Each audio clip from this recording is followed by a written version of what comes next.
People that call today will get a free tax consultation worth $500. Stop worrying about your IRS problem. We can help you, we promise. Call the tax doctor right now. I mean right now to learn more. Call 844-TAX-LAWS, 844-TAX-LAWS, 844-TAX. Any views expressed in this program do not necessarily represent those of WSIC. All systems are a go. Ladies and gentlemen, hold on to your seats. Taking Care of Iredell with North Carolina State Representative Jeff McNeely is about to begin. In 5, 4, 3, 2, 1. Good morning, Iredell County. Hope everybody is doing well on this hot, muggy, steamy Monday morning, day before 4th of July. So be careful out there, folks. 4th of July is always one of my favorite holidays that we have. Not too many animals eating a whole lot, so we actually maybe get a little break at the meal, even though they're 24/7. So always look forward to it. That, and it is our Independence Day. It is the day that our nation officially was founded and let freedom ring. So glad for it. Got a good show today. Got my good friend Chris Carney going to come on. He's going to call in second part of the show. Got a big announcement we're going to lay on you that he's done a thing, and so wanted him to put that out there. So we'll see what this surprise is. So now you've got to hang around for the second part of the show, or as the other guy said, for the rest of the story. So anyway, can't wait to hear from Chris. Anybody want to call in and talk here? First part of the show, 704-873-1400. Love to hear something out of you. Write down my time here, make sure I got it right. Big things going on, folks. Supreme Court. They've been very, very active, and in a good way for once. So first off, throughout the Biden administration student loan program, that was going to be about $430 billion. So unfortunately for people, they're going to have to pay back what they owe. And I know that doesn't sound American. Actually, it does. But it's fair. Choices were made. Deals were done. Documents were signed. You keep your word. You do what you have to do. Nobody should be expecting for somebody else to help pay off their student debts. They're the ones that got the education. I hope it's worth it, and I hope they're able to pay off their debt. They did have a heck of a pause, about 3 years, which should have been time to save money. Should have been time maybe to even pay on it without the interest adding up in the whole 9 yards. Because the other show I reported, it was like $6 million a month in interest being stalled that wasn't being collected. So you look at how much actually that program's probably in arrears just from not getting the interest payments over a 3-year period. It's pretty outstanding. So, and understand this, whenever this happened, I called this, everybody called this. It didn't take no rocket scientist to know that the Biden administration had overstepped their bounds and it was going to be ruled unconstitutional. They basically tried to go back and through presidential executive order rewrite the 2001 HEROES Act. And the HEROES Act come out of basically 9/11 when the Twin Towers were bombed and we were under attack, and this was all part of a whole thing. If we all remember back that day, everybody knows where they were. Fortunately, I can always remember I was working. When there are most things happen, I'm working. But I do remember seeing it. And so tried to go back and rewrite it. And that's basically what the Supreme Court said, is that the executive branch does not have the ability to go back and rewrite, refit a law through an executive order to make it work. So we all knew it was unconstitutional. We knew it was a ploy to try to buy votes. And really, to tell you the truth, if I was one of the ones getting their loan forgiven right now, I'd be a little ill more at the Biden administration. I'm sure you want to point out somebody and, they're going to say, well, we tried to give it to you. There was no way they ever could have gave it to you. And they lied and got your hopes up. So just remember that.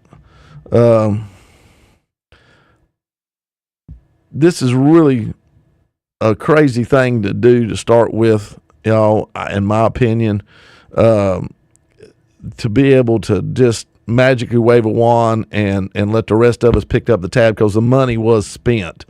And all the people that couldn't afford to go to college were going to be on the hook for the ones that did. And that's not the American way. And I know a lot of people screamed about the PPP with the business loans and stuff like that. And I get it. But understand, tax dollars have been paid and paid and paid from businesses.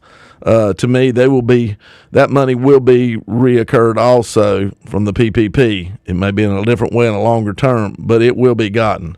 So one other thing they did, which I was kind of, I don't want to say shocked, but they basically said affirmative action at the University of North Carolina and Harvard, as far as their admissions program, should not be allowed. So this is going to be interesting going forward. And I've thought about this a lot, especially in the last month or so, because I had a little issue and I wondered about affirmative action out loud and probably shouldn't have. But I do believe that we need diversity at our universities, but I understand that you've got to be able to make certain grades. There's nothing worse than allowing somebody to enter into a program knowing that there may be a good chance they're going to fail, and then you do know that you took somebody else's spot that may succeed. But you don't know that until it happens, because you want all to succeed. So I understand there's a two-edged sword here in this. We do need to make sure that all peoples have a chance, and that's why I'm so big on school choice and education, because that's what's going to make it.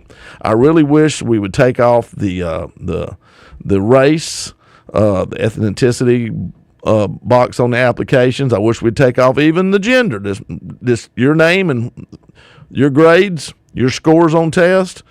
Write your essay of however you done. That'll probably identify who you are and what you are. But, other than that, we're looking at the level it takes to get in. And I know whenever I was at NC State, we all knew it was going to take a certain number on the SAT and a certain number on the GPA. And if you didn't have one, you better have the higher of the other if you wanted to get into engineering school or some of the harder different curriculums there. So it's kind of laid out there what you're gonna have to achieve, and I wish maybe they'd put the minimums up at these universities as far as what SAT scores and GPAs are, so that way kids know what goal they got to work for. Just go ahead and say, hey, we're not going to look at applicants if they're below 1,300 on the SAT and don't have at least a 3.75 GPA from high school. Different things. I mean, I think that would be important to me. And that way you'd know what you had to do and where you needed to be. Also, one other thing the Supreme Court did that I thought was really a big win for the conservative Christians out here, including myself, is that businesses don't have to do something if it violates their religious beliefs. And this goes back to having to create a website for a gay couple. They chose this person in Colorado, and they told them up front that they would rather not do the website for them. So I think that that couple should have just went to the next person. Instead, they were offended by that, and so they filed a lawsuit and took it through the court system. Lord knows how much this has cost. But at the end of the day, the Supreme Court ruled in favor of the web designer that chose not to want to do it because she said it was against her beliefs as a Christian. And there's many beliefs out there and many religions, but I think we need to respect. And at the end of the day, it's up for the two different parties to agree whether to do business or not do business. And if you choose not to do business, that's fine. I think that's your right. As a small business owner, I feel like I have the right to refuse to do business with whoever I want. And if somebody doesn't choose to come to my business, then that is their prerogative. And I wish them the best. And hopefully we can get together again sometime. So I had some stuff put out on me for for some of the things I said on the floor that was totally wrong on Google reviews and different things, and I didn't think it was right at all. I guess those people have the right to do that, even though they don't know me and they didn't have any experience in my business. They were just slamming me personally. So these are the things you run into.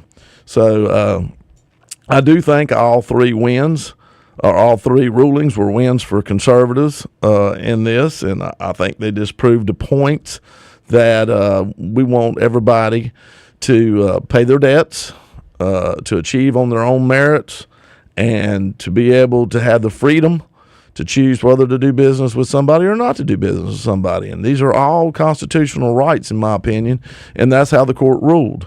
So we'll see how it goes forward. I think they were good rulings. There may be some legislation done. Always remember this, folks. If you think things didn't go like you want because the Supreme Court is too conservative, just until the last election for 2 years, the Democrats could have done the student debt loan forgiveness. They had control of the House, the presidency, and basically the split, or they had control of the Senate. So they could have codified that into law. But no, they choose to let Joe Biden do the executive order. So, I want you to think about that. If that's what the left really wanted, they could have done it, but they didn't. And so now it went through the court system, and it was ruled invalid, unconstitutional. Hey, if anybody wants to call and talk about any of this, give me a holler, 704-873-1400. Love to hear from you today. I know it's day 4, July the 4th. Probably everybody's at the beach. Hey, you can go on there and listen. We're nationwide. We're worldwide. We're on the internet. All right. A couple things I did want to talk about, too, last week. We did a thing last Tuesday. We did 6 veto overrides in about 40 minutes. And we're not sure if that's a record, but it sure felt like it. And basically, one of the overrides we did was where Roy Cooper vetoed the Farm Act. Now, he claims that there's some issues with the wetlands, but we are actually going along with federal regulations, not state regulations, as I talked about last time. State regulations were something that him and Michael Regan, who was head of the North Carolina Deaner, had come up with that were more strict by far and stringent than the federal. And now Michael Regan is head of the U.S. EPA. Biden decided to put him as the director of it. So, court case went through the Supreme Court and threw out some of the regulations that had been implied and put it back to basically the Obama-era regulations, which made it less restrictive. But that's how the court saw it, and I believe them to be right. And so North Carolina became less restrictive. We follow the federal guidelines, not some state preemptive guidelines that we've been working to change in the legislature. So, like I said, Roy vetoed the Farm Act, which had a lot of good stuff in there for agriculture. That bothered me. And we overrode it, along with 5 others. And some of the stuff that he vetoed, just totally frivolous. It even had Democrat support, not so much in the House, a couple, but in the Senate, yes, on these overrides, because I think now he's just got to the point where he's vetoing about pretty much everything, or letting it lay upon his desk and become law. Signing very little legislation into law. I think we said the other day there was about 22 bills, maybe. I can't remember the exact number. Not many that have actually become law, and we've been there now going on 6 months. And so, and there's probably 1,500 bills put forth between the Senate and the House. I'd say at least 12 to 1,300 anyway. And so if you think about it, we just got 20-some odd laws come out of that, and most of them are very small technical changes. We don't make a whole lot of widespread changing laws. There's few, there's some, and there's good ones. But now he's just got to the point where he's just vetoing everything, and he's up to 83 vetoes total since he's been in office, and that is now, I think, over double what all the previous governors that could veto had together. So just giving you an idea of how well we're all working together down there with, and his mindset and what he's doing. So quite bothersome. And then he tells us, and also the Democratic Party has led us to believe that he could possibly be a VP candidate or maybe even a presidential candidate at one time because he did so well working across the aisle with bipartisan. Tell me how that is. All right.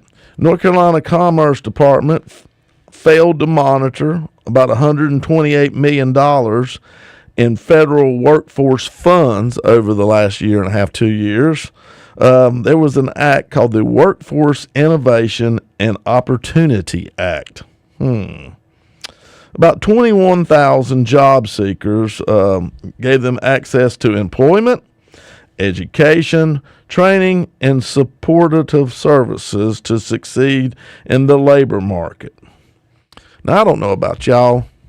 I'm sure the education wasn't a bad thing, but there's been help wanted signs up everywhere. Still are quite a few up everywhere.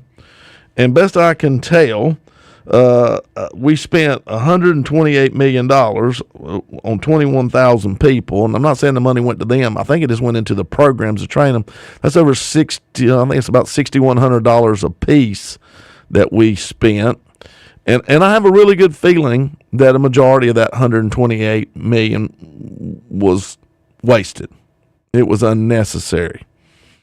I don't think people needed a whole lot of help finding jobs. I think people needed a whole lot of motivation to get them to go look for jobs. So once again, this program wasn't even necessary. And basically, you look at this, it's just typical liberal mumbo jumbo. This whole act was, and it's just wasteful. It was wasteful to create the program, and then it was wasteful on the way it was administrated. So $128 million later, we go, bad idea. I'm sorry, taxpayers. I'm sorry. It was a federal, not a state bill. Remember that. Another unusual thing that's going on that I thought we should bring out is Mike Morgan. He is one of our North Carolina Supreme Court judges. It looks like we got a caller. Somebody motivated him. Maybe I finally pricked a conscience or something. All right, let's take a call, Joe. Hey, this is Representative Jeff McNeely. Who we got?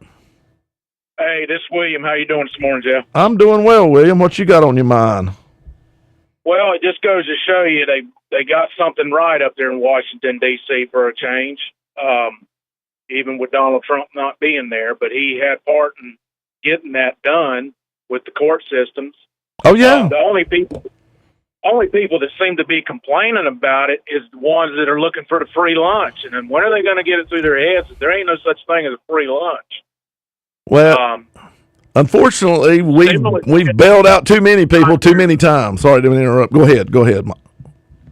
Well, I didn't mean to interrupt you, but I was just going to say that, even during the pandemic, which we're still going through that, it's kind of calmed down some, but in the height of it, we got those stimulus checks. Everybody thought that was free money. Well, to begin with, it was our money. Mm-hmm.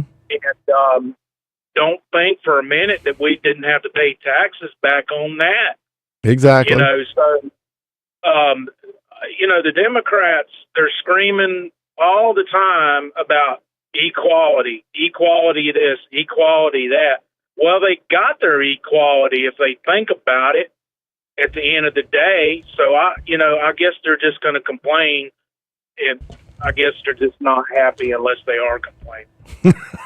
Well, there may be a lot of truth to that. There may be a very lot of truth to that,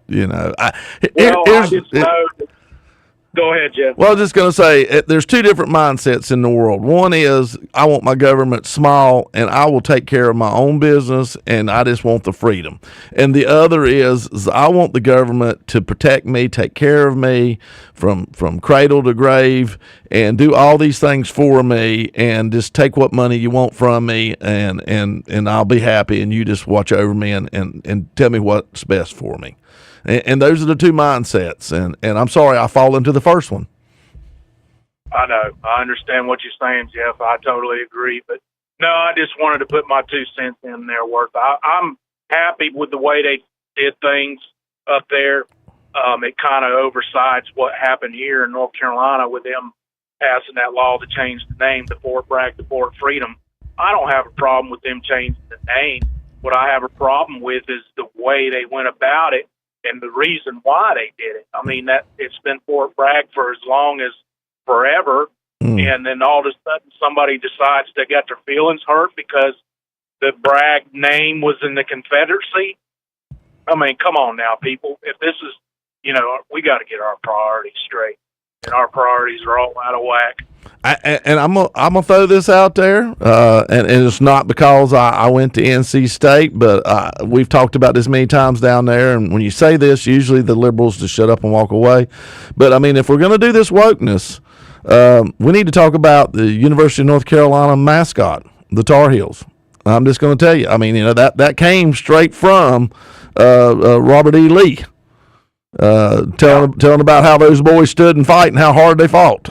And they like they was tar on their feet, and so when you start talking about that because it's a pretty liberal place over there, all of a sudden now there's no more discussion about that. We'll talk and walk away and change it.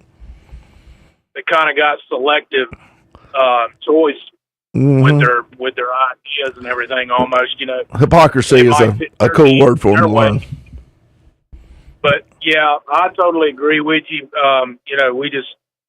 This is not priority. I think right now in this country, priority is getting this country safe again.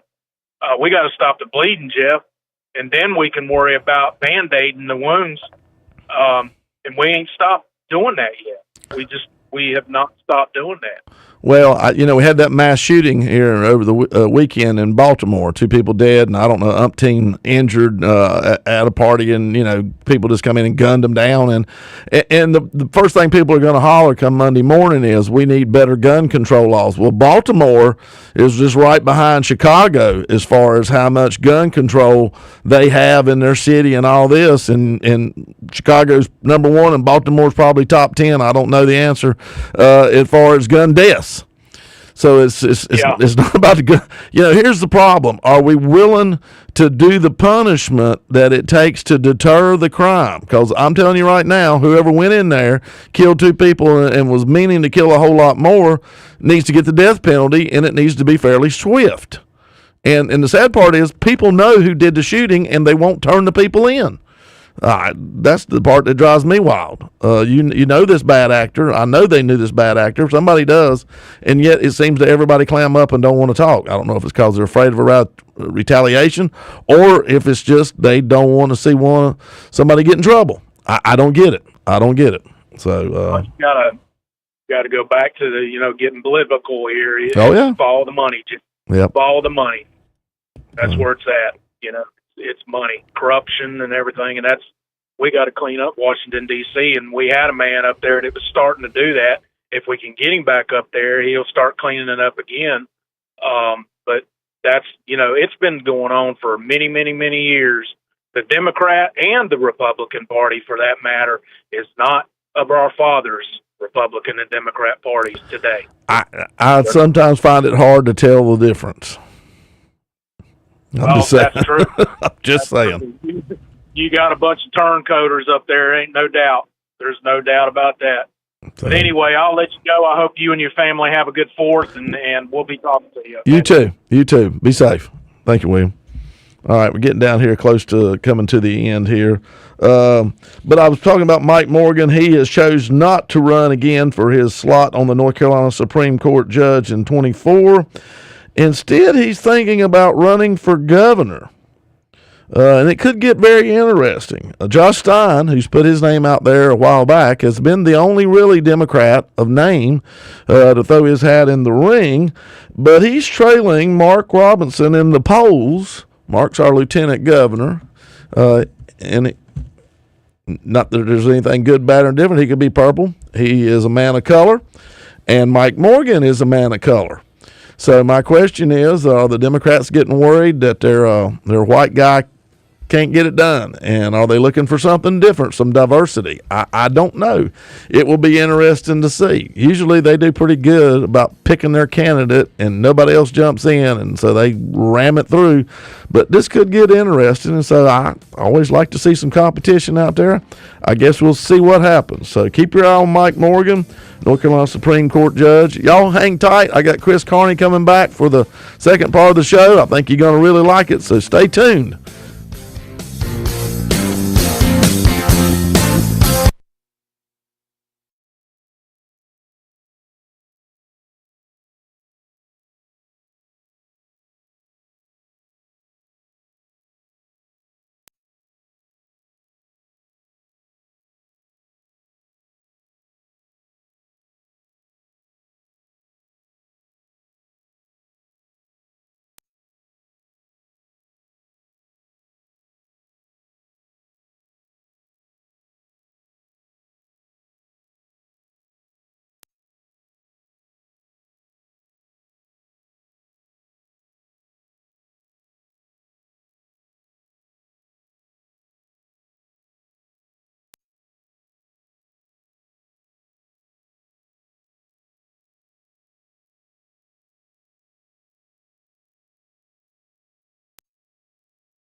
Tonight will be most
the other night. What were we up to? I appreciate it. So, Jeff, I'll tell you what.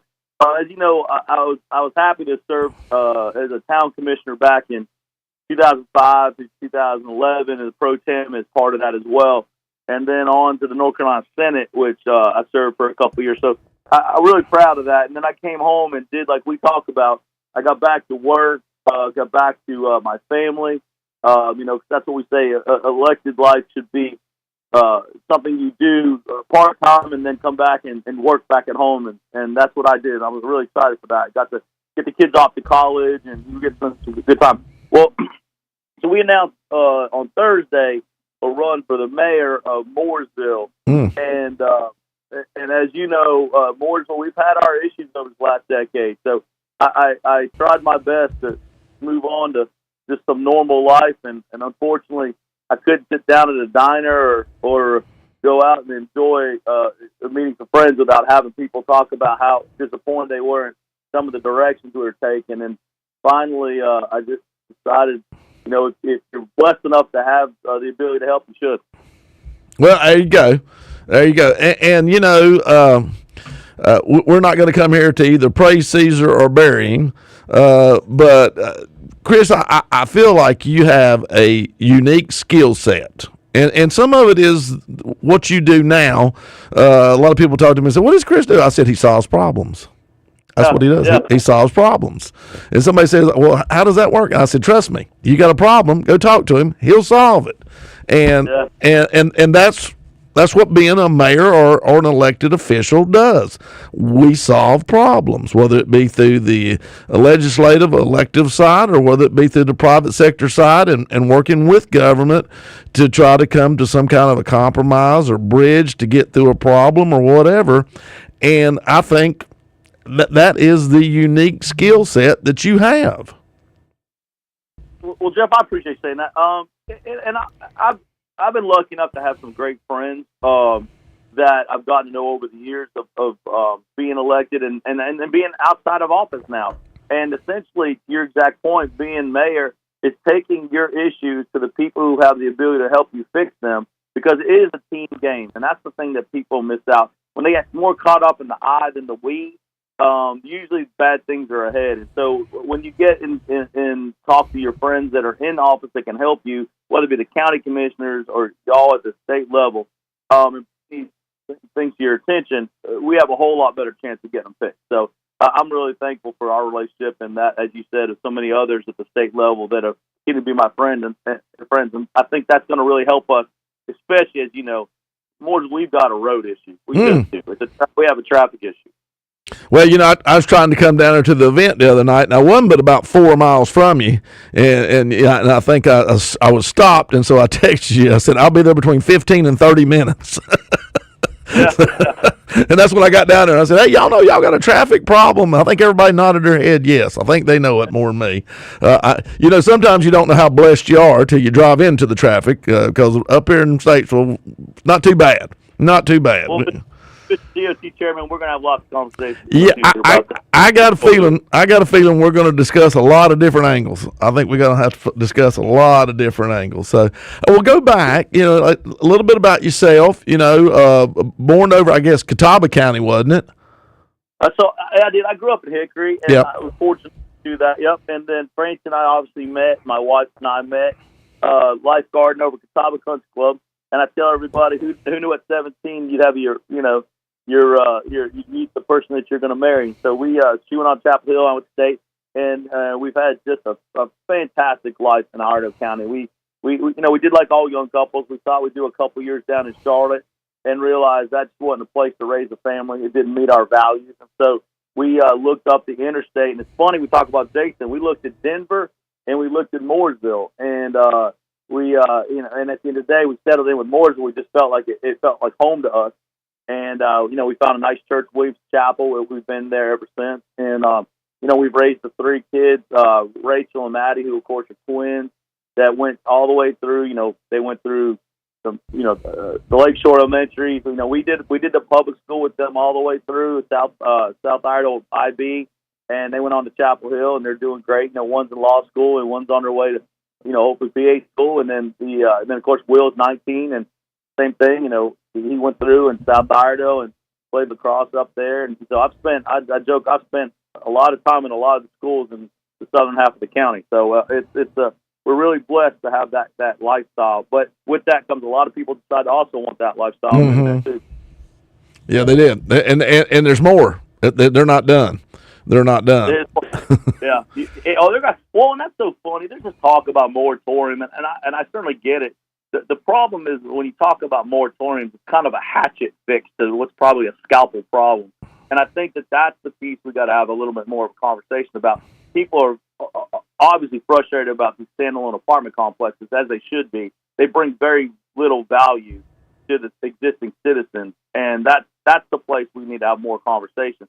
When you look at growth, like, I was happy, you talk about fixing problems. I was happy to work with groups like Costco and, Corvid, the defense company, to help them move there. But when you're moving jobs, you're bringing things that help the community, and you're bringing the stuff that helps the people that are there now. And as you saw, we had such a great turnout from the business community because that's exactly, they want the same thing we do. They want the existing community to thrive, and that comes with the smart growth strategy, and people throw that word around a lot because, there's not a lot of smart in government, right? Yeah. Very things in government with the word smart goes along with it. But common sense is a better word that we could probably put into this equation. And I tell people all the time, there's plenty of good things that have happened through growth, whether it be, like I said, bringing a Costco there. The people of the area loved having that. Well, that's still growing, but that's growing in a way that helps the existing community, not just looking to try to attract more people. And let's just talk a little bit about, because I think it's critical. I know a lot of people say, oh, well, we just need to vote everybody that's in out. Well, I'm going to tell you what, I think it's critical to have experience. And you get experience in a lot of different ways in government. First, you maybe can serve on community stuff, then on maybe countywide boards and this, but you've been on the city council. So you understand how the structure is. You understand how the game works. You understand the department heads, who's in control of this, that. And believe me, folks, that's very important because when you got a problem, you got to figure out who you got to contact and then see what they can do and do they need help to finish the problem. And so you understand that. You understand the government side of the state legislature, been in the Senate, so you got that going. You're serving now on the Iredell County Planning Board, correct? If I'm not wrong? I am. Matter of fact, we're tackling, a little bit of Airbnb VRBO issue because if you're in an area with a lot of that going on, it's been a tough road because nobody worries about a family of 5 coming and enjoying the lake. But it sure is hard when 35 people show up and have a party for a weekend next door to you. So that's something that's been a real issue, and it's something we're looking at now. So it's obviously we've had all kinds of challenges. Iredell County in general is just such a great place to live, and people want to come vacation here as well. So we're okay with having people vacation, but there has to be some limits to the people who live beside of you have some rights as well. And so I always talk about you and I as being Republicans always talk about land rights. And I've always been a big land right guy, but I love a pig farmer, but I don't love a pig farmer living next to me. Right? Oh, I know. Those aren't the same thing, man. Yeah, so. And with the freedom, I always tell everybody, I think everybody should enjoy the freedoms of their labors, but there's responsibility. There is responsibility involved with freedom. You get to keep freedom and enjoy it because of the responsibility. You realize how valuable it is and how precious. So there's that two sides of the sword, as we always like to say. Hey, Jim, I want to touch on something you brought up, and I think it's really important. Experience, and I talk about it all the time. People don't get being elected. It's like you're playing on a football team that you didn't draft any of the players, and you got to play with whoever's been drafted, right? Yep. Right? Yep. It's somebody's job is to block, somebody's job is to run, everybody's got a job to do. And so often you talk about my private life. That's exactly what I was able to do was help navigate how companies deal with just the hurdles, because there are a lot of hurdles built in the government, and so that it's given me a lot of experience in there. But I'll tell you what, on the personal level.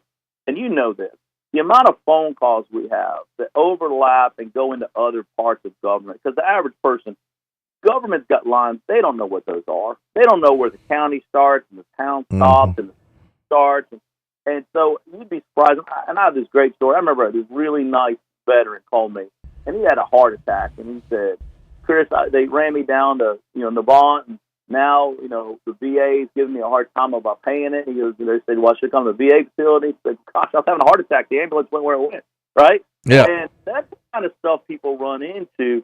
And we were able to get him together with McHenry's people, and they made some calls, and immediately he'd been working for a year, and in a week he made up more ground than he made up in a year. And that's what people don't really understand. Guys like us that have gotten to know each other and understand the different aspects of government, we're a real resource, and that's really what I want to be. I want to be a resource for the stuff that's happening, but also for the individual, because they don't know that they can pick a call up and call you, and and you'll always take a phone call, but we got to make sure they realize that you're somebody who could help them in whatever problem they're having.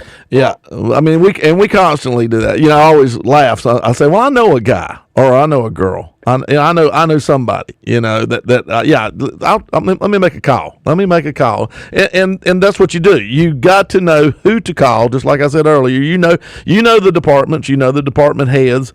So this is not going to be one of these things where it takes you 2 years to train. You're ready to go. You step right in day one. You're ready to go. Jeff, I'll tell you, I laugh because you're 100% right. You need to know who you're going to call, but they also got to respect you enough to pick up your phone call. Yeah, and that's half the battle, and that's where you and I have been able to make a lot of ground up with a lot of people in government. It's, when we call, they pick it up and give us a chance to tell the problem that we're trying to solve and give us a chance to come up with some solutions. So yeah, I appreciate that about people. Well, one thing, and it's not dead yet. Me and Vicki continue now. I'm talking about Vicki Sawyer, Senator for Iredell County, and lives down in Mooresville down there. We've got to figure out some way to force, if we have to, whatever, to get DOT to really start building out Cornelius exit now, not wait till after the 150 project, about to call it debacle. But 150 now is tough. Once construction starts, oh Lord help us, and we've got to be able to do something to backfill in. So we've got to do it, and that's on us as a state, on the state elected, to get this done for y'all, because that would make such a huge difference going through this construction period on 150. Just I can't even begin to say how much it'd help. Jeff, thanks for saying that, because I'll be fair with you. I've been screaming that for, as you know, probably the last 3 years. And I met with DOT people. And remember, again, I'm not serving in any capacity. I'm just trying to come as somebody who knows the people to call and explain the same thing.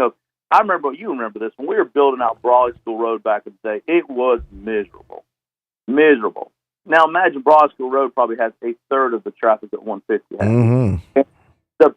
I don't think the people of Mooresville have any idea of, you're taking a road that some portion of the population uses to get home, plus the road half the population uses to get to every service in the world you can imagine, from Lowe's to a Harris Teeter, whatever. Every restaurant, known to man, everything.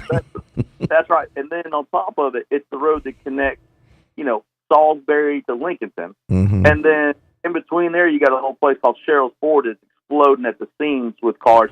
It is a road used by a lot of people, and a lot of people who don't necessarily live in Mooresville. And the idea that we could get off, because currently if you're coming north on 77, you get off on Brawley, you can use that for some way. But if you're coming south, 36 is your only option. If we could get that other exit in, if people could go over to First or even down to 21 and over to 115, it takes a lot of that population lets them move around without getting to 36. And I'm with you. That's a lifesaver. And if it takes 150, taking an extra year or two to go out to get that in first, I'm telling you what, it will save us so much frustration, because the people of Mooresville are going to be in a lot of pain for a lot of years during that construction.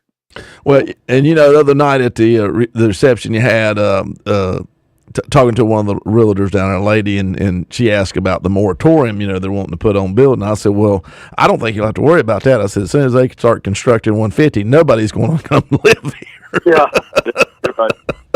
People are always selling houses trying to get off of it now. Yeah. Exactly. Right. I told her, I said, the moratorium, it won't hold up. It'll get defeated in court or through legislation or whatever. We don't allow them. So I said, the only thing to tell you is that road construction is going to stop everybody from wanting to be. So it's going to be tough. It's going to be tough. But you know what? That's something we can get together. That's something me and you, we can get together, Vic, and all of us, and try to work on and see if we can't do something on that exit, because I think it's critical. It's critical. Well, this when I tell people, everybody grew up watching, Schoolhouse Rock, and like I'm just a Bill, and I tell them government's way more complicated than that cartoon made it. But the good news of what we talked about is, we need somebody like you that's on the chairs of DOT, and then somebody like Jason who is a senior approach chair who actually allocates the money. Mm-hmm. But if we get people to agree, that project can happen, and that's what we need to be working on. And as you know, that's where those phone calls should be happening, along with Senator Sawyer, Vicky, as we know her. And there's a lot of opportunity because we can get some attention to that. But as you know, it hasn't been the thing that's been being screamed at from the current person in charge. And I don't know why. That should have been the number one thing being screamed about for the last 5 years. You're right. You're right. These things. To me, it doesn't take a lot of foresight to see what's coming and what you got to do, and I think you do. I think you've got that. So, looking forward to seeing how this goes. We're getting close, running out of time. 11:56 is kind of my deadline, so we're down to about the last 2 minutes. Do we have a campaign website up yet, or Facebook, or anything? We do. It's carneyformayor.com. So I think that people. Hopefully can go to that, and we're lucky to have them. As you know, we had a great turnout, about 100 people. We expected about 30, and we had 100. And maybe it's because you were coming, and they wanted to see you in your always sharp jacket that you're going to wear for that night. But as you know, we probably had about 8 or 9 public officials come in to put their endorsement. I've had so many of our fellow electeds come out across. I was proud to have, obviously, town commissioners, come that night. 3 different ones have said their support, which is pretty good. That means 50% of the ones that are serving on the board now realize it's time for some change, and I really appreciate that. So I tell people to look it up, and we love all the help, and we're looking forward to it. So we kicked it off.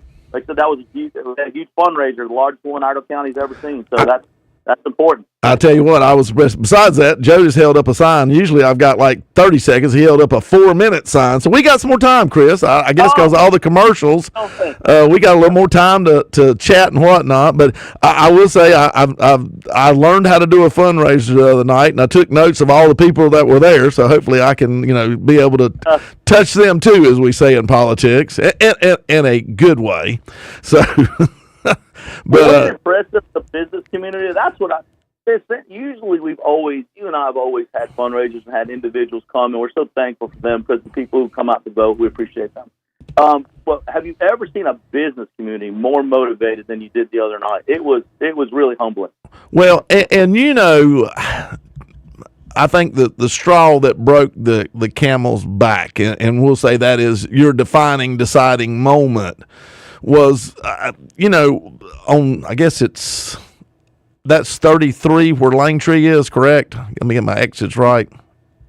Is it 31? 31. Okay, yeah, 31. That's right. 33 is 21. 31. We purposely set up kind of, if you're going towards Charlotte, the left-hand side of the interstate for basically definitely commercial, but really for like industry headquarters, tech, all these things. I went down there and gave a speech when we've got Corvid to build down there and said, I'm looking for this to be the Silicon Valley of the South.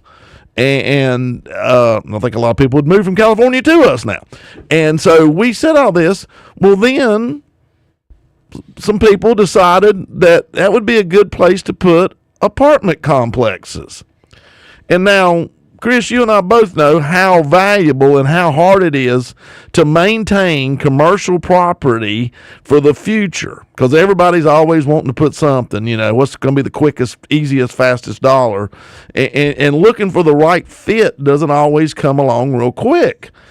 And so we could not let that become residential after all the work and effort we put forth to make sure that it stayed commercial. And we bring in high paying jobs for our people here in our county to get our kids, who are the biggest, best, and brightest, to come back to us, not go get educated and leave us. And why in the world somebody thought that was a good place for an apartment complex, a pretty good size one? I do not know. Thank goodness that has kind of went to the side, but it could have easily just have been built too. So, well, and my understanding is coming back up for another vote this in July, so they're coming back one more time. So we'll see how that goes down. You know, I went more from the position of, you know, I didn't really weigh in on that as much in the idea of apartments as much as I came in from the point of, to your point, if I tell the business community in that area, this is what your neighbor's going to look like, I should stick to that.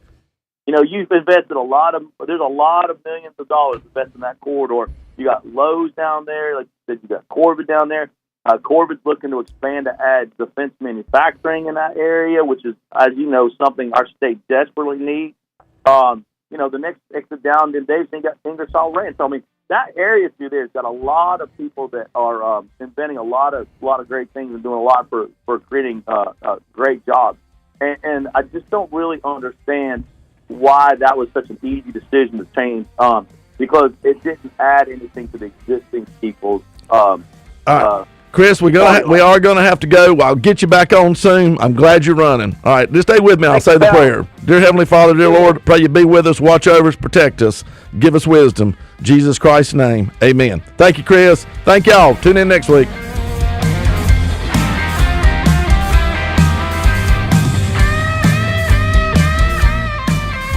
You've been listening to North Carolina Representative Jeff McNeely.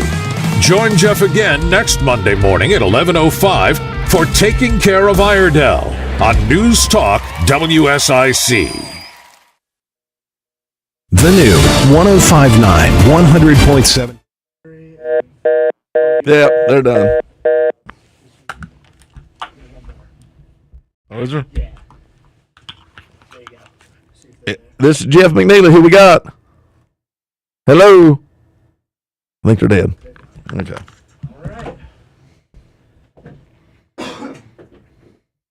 Yep, they didn't give me a mic off on this one, so we hit it perfectly regardless. So I guess the 11:59:50 is going to be yours cuts off because everything's being changed.